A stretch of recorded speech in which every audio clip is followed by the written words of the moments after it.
जय श्री झूलेलाल। सतनाम साखी सिंधी समाचार राजस्थान में तव्हांजो स्वागत है।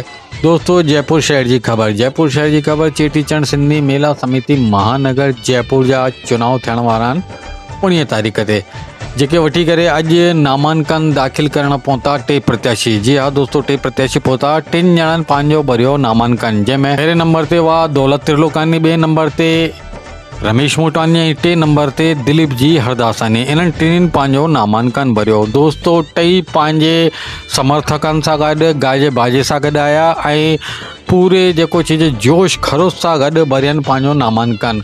टिनिनि प्रत्याशियुनि जा वीडियो तव्हां ॾिसो पिया लगातार। इन ख़ुशी हर्षोल्लास सां गॾु पंहिंजो नामांकन भरण आया ऐं 10 तारीख़ ते नाम वापसी जी तारीख़ आहे। ॾिसणो इहो आहे कि हिननि टिनि मां केरु थो विड्रॉ करे, केरु थो पंहिंजो नालो वापसि खणे। पर जे हिसाब सां टिनिनि जो जोश ॾिसण लाइ करे मिलियो आहे, उन हिसाब सां नथो लॻे कि केरु बि पंहिंजो नालो वापसि वठंदो।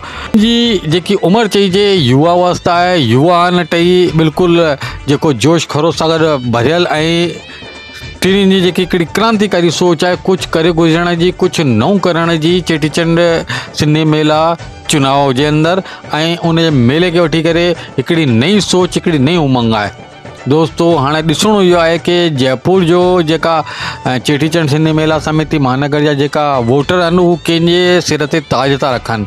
ऐं ॿियो इहो ॾिसणो आहे कि भॻवानु श्री झूलेलाल साईं कंहिंखे पंहिंजी शेवा लाइ करे हींअर मौक़ो थो ॾिए।